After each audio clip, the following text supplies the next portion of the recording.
Be a man. Hello everybody and welcome to another video. Today is time for another episode of the Q&A. I want to do at least one a week, so we're going to do the Q&A for today. I've got a bunch of questions from you guys. As usual, if you have any questions of your own, please feel free to leave them in the comments below. Let's get stuck in it. Also, I have no idea at all what the footage in the background is, so hopefully it'll be at least better than the Ritlocks Rampage footage I had the other day. Which, yes, I admit, I'm bad at Ritlocks Rampage. Man, that game is tough. The first question comes from TSGT Gaming, who says, "Hey WP, where is Traherne at?"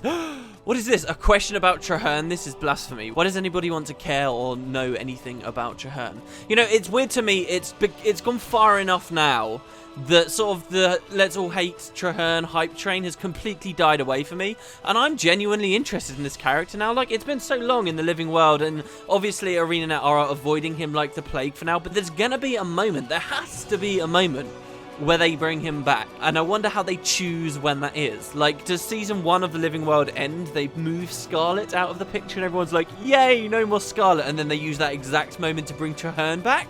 Or do they want to be scared of even doing that and then they wait even longer? Because I feel like the community's going to backlash on them the second when they do it. But in theory, he could be a strong character. I've always liked his general arc.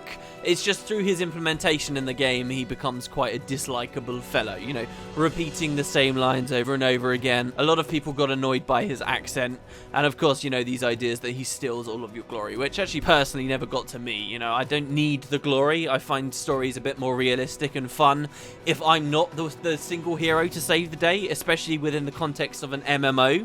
I think it's smarter that there is a real character that is the hero and can be recognized and talked about openly in the story, instead of it being like you, the imaginary player character, who also happens to be one of millions of other players, but we're going to disregard that. You know, it's kind of weird. Anyway, so Traherne, what is he doing? I actually have no idea. I believe, and this is what I find interesting and why I chose this question, that he hasn't been seen since the end of that final personal story mission. I don't think he was ever really brought up in a significant way throughout any of the Living World missions, like not even way back during the Halloween stuff, the Carcass stuff, anything from the Scarlet arc. Nobody so much has mentioned him. No one in Destiny's Edge has mentioned him, even as like a cursory nod during some of these mails we've been sent. Nothing comes to my mind whatsoever. Maybe there is something, and if someone could correct me, that'd be amazing. I'd love to hear about it.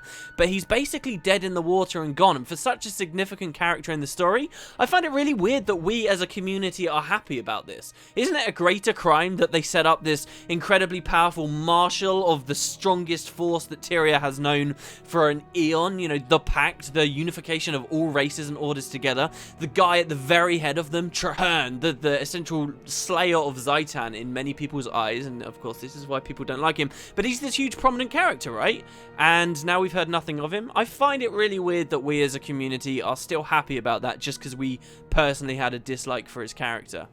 So I guess the suggestion here would be that he's just off doing martially things, but then this leads into a bigger question of what's going on with the Pact. Finally, the Orders are having a more significant role in more recent Living World updates. In particular, you guys might not know, obviously they've got a big presence in the Escape from LA stuff. They're helping people out there all over the place, just like they were basically during the personal story. You guys might not know there is a small gameplay difference that I learned about the other day, where while you're in Lion's Arch, obviously you can buy these buffs from the various NPCs like Vigil, Valiance, or the Order of Whispers, like quickness thing. You can buy these, and actually, depending on the order you chose during your personal story, you get a discount. I didn't realize, but it's 5 silver for them usually, but if you buy from your own order, like I'm Order of Whispers, I can get the Order of Whispers one on my Asuran character for just 1 silver rather than 5, which is kind of a nice little touch. But in the Living World, these orders have come back in, but these guys haven't mentioned Traherne or the Pact. I don't think the idea is that he's died or anything disastrous has happened, because that would be even weirder to have happened and have nobody mention.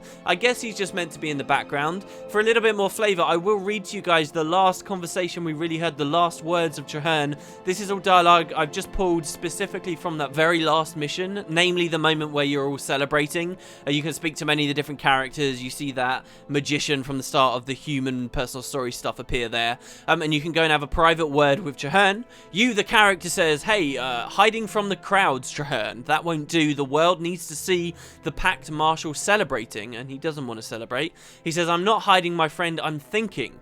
Completing my wild hunt lifted a weight from me, but Zhaitan is still a terrible threat. That's a good point too. He's probably still working on his wild hunt, because ore isn't technically cleansed for now. He says, now that the threat of Zhaitan is truly gone, it feels like the sun has finally emerged on a cold, endless night. I can't help but wonder, what's next? Now that we've formed this unstoppable alliance and tempered it in battle, where do we take it? And we say to the next challenge, the next victory. There are more Elder Dragons to confront, and now we know how. We know how they can be defeated. First, though, we celebrate. We won, Marshal. It would be a crime not to stop and appreciate that. Come on, there's an army of people and an ocean of libations waiting. All of Tyria deserves to share this triumph, including you. Join us. He's sitting away from the crowds and planning. And isn't it so weird? You know, the end of the personal story sets this up that this is this crazy powerful force, and now they've just been completely disregarded. I think any hate for Traherne needs to move to the side to actually address, you know, what is seriously becoming a bit of a plot hole. Maybe the next realistic time we will be seeing Traherne, now that we've seen ArenaNet have attempted a large-scale destruction of Lion's Arch, maybe they'll soon attempt a large-scale regrowing of ore, you know, the actual cleansing of ore, and perhaps then it would make most sense for Traherne to come back into the story. That isn't everything, though. Right at the end, after the final cinematic even, Traherne does have a couple of other lines, which, by the way, specifically address what a lot of players complain about with this game. And this was obviously all written and created and done before launch, where he says, to you, the player character, he says, the world owes you a great debt, Commander. As long as I am Marshal of the Pact, I will see that debt honoured. My only regret is that I was not there to see Zhaitan fall, but I shall look forward to the Skalds celebrating your triumph. Congratulations, Commander. We've earned the right to set down our burdens for a time and celebrate. Zhaitan's defeat has saved many lives. More importantly, it has restored hope to a desperate world. The dragons are not stars in the sky. They can be counted. They can be fought. One day, we will kill the last of them. Only then will Tyria be safe. This is a new beginning for Ore and for Tyria. A clear sky after a long storm. This day is ours. I actually think, you know, for all of its faults, the personal story did have some really nice lines in it. The dragons are not stars in the sky. That's pretty meaningful. I really like that line. Anyway, that's the last Traherne says. What's he doing now? It's anybody's guess. I think it's a huge mistake, though, to be leaving him away from the story, and hopefully, sometime in the living world, we'll return to him.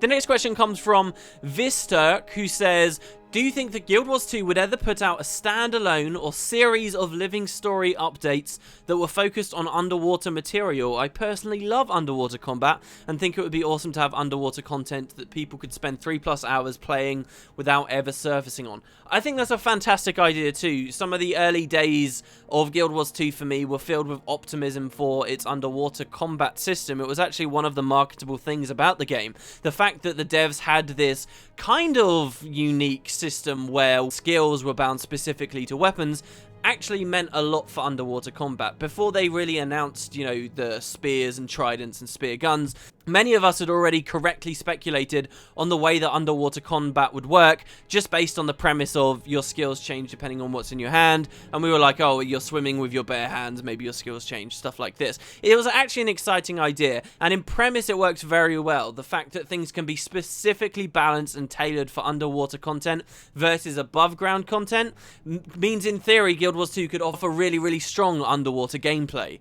But as you guys saw, as with many things of Guild Wars 2, the underwater stuff was sort of implemented, I feel, very quickly by the devs, and then it wasn't perfect. They've tweaked it a little bit, and then they sort of pushed the game out, and then that was it. And it was sort of this underwhelming thing, you know, that they had spent some time on. Most maps have underwater areas and some dynamic events, but just the way the combat itself works, the lack of variety, the lack of options, the fact that it's not keyed into many of, like, the RPG decisions you make for the rest of the game, like what traits you go into and so forth, they all have very little impact on underwater combat, and then the spammy nature of the skills themselves make it just seem like a complete snooze fest to most people. As well, I think Guild Wars 2 really lacks a good variety of underwater environments. I think sometimes you can be incredibly wowed by the way areas look underwater, but very quickly you can then become accustomed to the way 99% of it all looks, and that thrill of exploration is lost. I think one of the biggest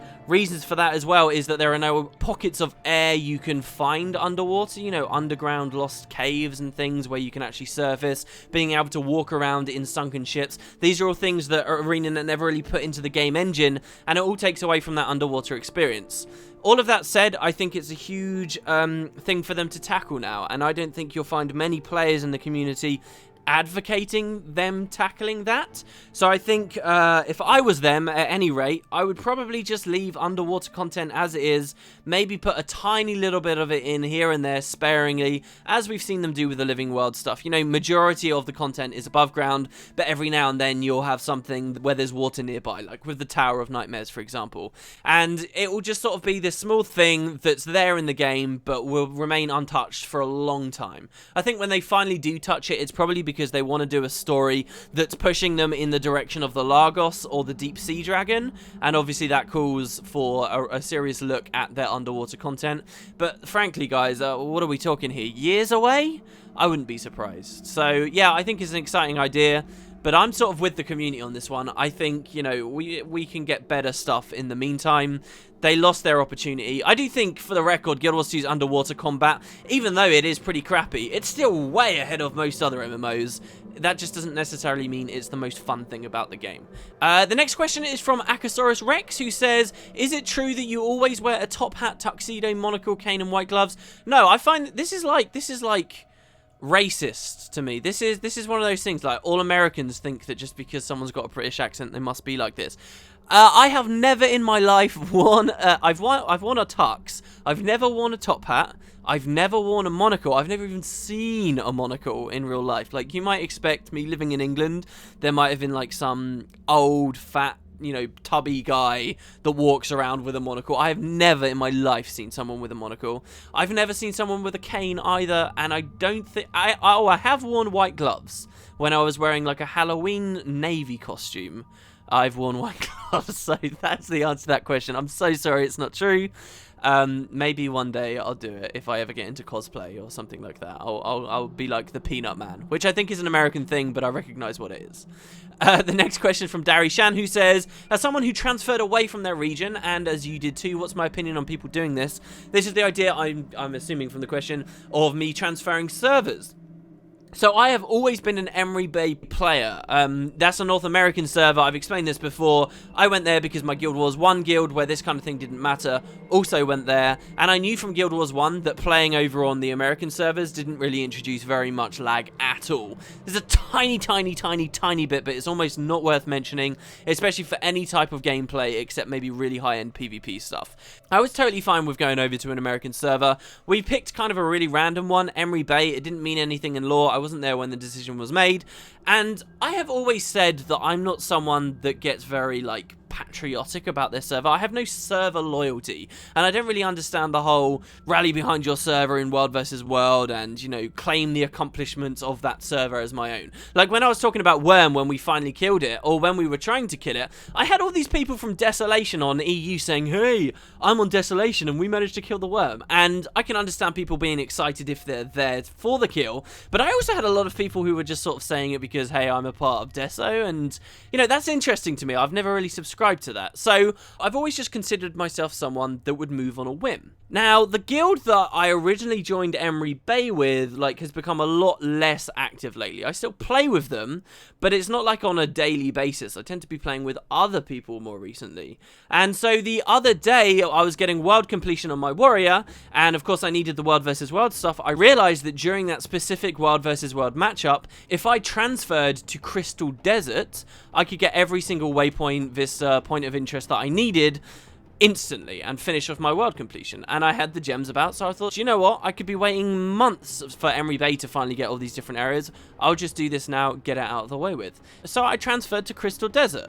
The funny thing is, though, that felt kind of weird to me. You know, I've always thought that I never had any server loyalty, but I am still sort of looking back at Emery Bay and thinking, oh, that's my real home. I want to go back to Emery Bay, but it's just a question of what's the point now. Guesting is really free and easy, in my opinion, in the game. I've moved from basically one server where not much was going on to another server where not much is going on, but because of guest passes, this really doesn't impact my enjoyment of the game or my ability to go and do other stuff. Like, for example, I was doing Escape from LA earlier on today, and I just guested over to Blackgate. It was easy enough. I've got another guest pass if I want to do something else, and I find the game really freeing. But it has been interesting to learn that about myself, that I do still sort of now consider, I look at Emery Bay and I think, yeah, that's where I really belong. And it's such a weird and odd thing to feel like I have to be loyal to them somehow. Sadly, it's not worth the money, but if it was free, I definitely would instantly go back to Emery Bay, even though there's really very little practical means for me to do so. But to anyone who's considering a server transfer or something like that, I would say really only server transfer if it is something to do with World versus World. Guesting is pretty free and easy. They're quite liberal with it, and you can get away with pretty much anything on any server as long as you're guesting. The next question is from the Eggman, who says, hey WP, what's my new staff build? I see you have different armor, so I assume you're experimenting with it. As we can see in the video, I've played tons of staff and really enjoy it. I'd be interested in hearing what your take on it is. Well, basically, the new armor is just full Berserker's armor instead of Valkyrie's armor, which is my previous set. The core difference between the two is Valkyrie's is giving you health, while Berserker's is giving you crit chance. And I made this change, I guess, because when I was playing my engineer, I completely went crazy min-maxed for condition damage. And then when I returned to my elementalist, I felt kind of weird. I was like, I could be more offensive. I could be doing more damage on my elementalist. Why have I sort of gimped myself, I guess, a little bit with this Valkyrie's armor? So I just decided to try out a new set, and it was an excuse to use my Flame-Kissed light armor skin on something. I've started using staff as well because it's really nice from the Escape on LA patch, and it's pretty useful during the Worm event as well, which, as you guys know, I've been spending a long time doing.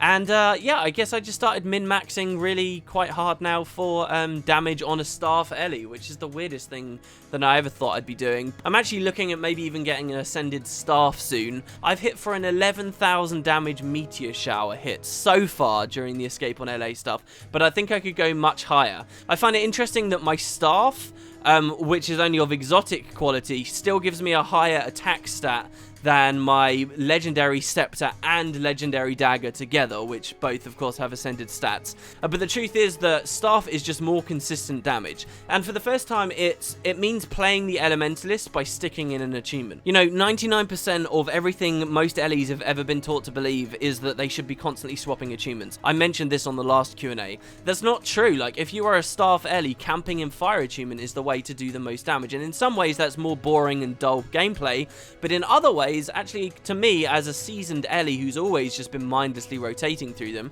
this is actually kind of interesting. And it's nice to see those really big numbers ticking about all over the place. The staff build I'm using, so therefore, is very, very basic. It's 30 into fire for as much power as possible. It's 30 into air for as much crit damage and precision as possible. And it's 10 in the final line arcane for the larger meteor shower and lava font effects. The main thing is that, with the meteor shower in particular, is that trait doesn't just increase the size of the field the meteors can land, but it also increases the size of the hitbox on the meteors, so each meteor itself has a higher chance to hit things, because otherwise that trait would sort of lower the meteor shower's DPS if you really think about it.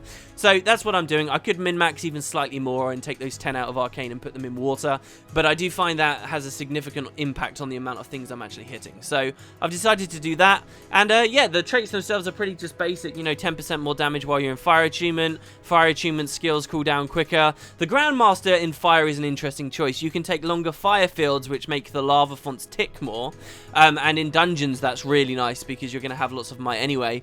But if you're doing something like Escape from LA, taking the gain 1 might every time you use an ability is actually probably a bit stronger, because it gives you to higher might thresholds and then you can get more damage out. And then for air magic, you know, you take the basic stuff. 10% more damage after you use an arcane ability, 20% more damage to stunned foes, and 20% more damage to foes on low health. You know, these are really basic traits to take. That's the build I'm using. It looks pretty brain dead, but it's quite fun, and I've got to the point where I really enjoy seeing big numbers. The next crazy theory I actually have, this is already really far away from what I've always played Ellie like.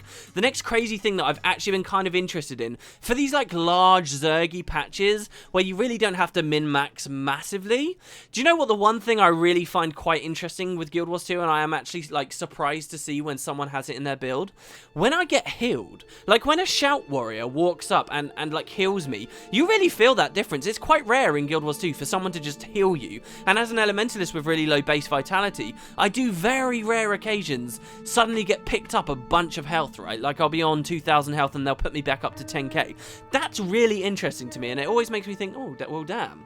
And so now I've got this crazy idea, alright, of making a staff healing elementalist, and I can barely, you know, even register that I've just said such a thing. I've always scoffed at the idea, but I actually think it might be kind of fun. For the casual kind of, you know, silly running around Zergy patches, that could be a fun build to play if it can be truly effective.